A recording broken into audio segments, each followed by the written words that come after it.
मज़ीद 8 बजे की हेडलाइंस के साथ मैं हूँ आपकी होस्ट लैला इकबाल।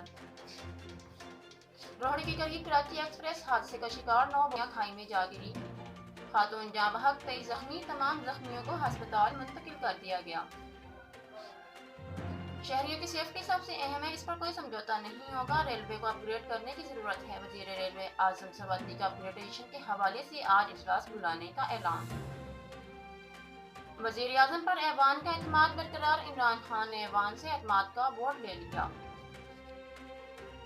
अंदर एतमाद बाहिर इंतशार पर पीटीआई कारकुन और लीगी रहनुमा आमने सामने। मरीम औरंगजेब से बदतमीजी, मुसद्दक मलक को थप्पड़ पड़ा तो लीगी रहनुमाओं ने भी खूब हाथ पैर चलाए। एहसन इकबाल को जूता पड़ गया, शाहिद खकान की ललकार।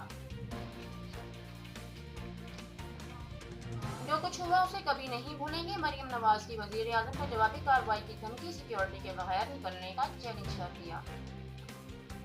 पैकिंग कर ले, जाना ठहर लिया। मरीम नवाज कहती हैं गन पॉइंट पर लिए गए वोट की कोई हैसियत नहीं। बिलावल भुट्टो भी लफ्ज़ी तीर बरसाते रहे। 2.5 साल से हाइब्रिड निज़ाम चल रहा है, कब और कहां अज़म एतमाद करना है फैसला हम करेंगे। अली हैदर गिलानी की वीडियो में कौन लोग थे, सब सामने आ गया। एमएनए से जमील अहमद और फहीम खान का एतराफ़, वीडियो में हम दोनों थे, पैसे नहीं लिए। लाहौर पुलिस ने असलहा बनाने की फैक्ट्री पकड़ ली, फैक्ट्री मालिक समेत 4 मुलजिमान गिरफ्तार। लाहौर शॉपिंग सेंटर और इलेक्ट्रॉनिक्स शॉप में वारदातें, डाकू लाखों रुपए लूट कर फरार हो गए। कराची डकैती मज़ाहमत पर जख्मी नौजवान दम तोड़ दिया, बफर जोन कोरंगी में लूट मार की सीसीटीवी सामने आ गई।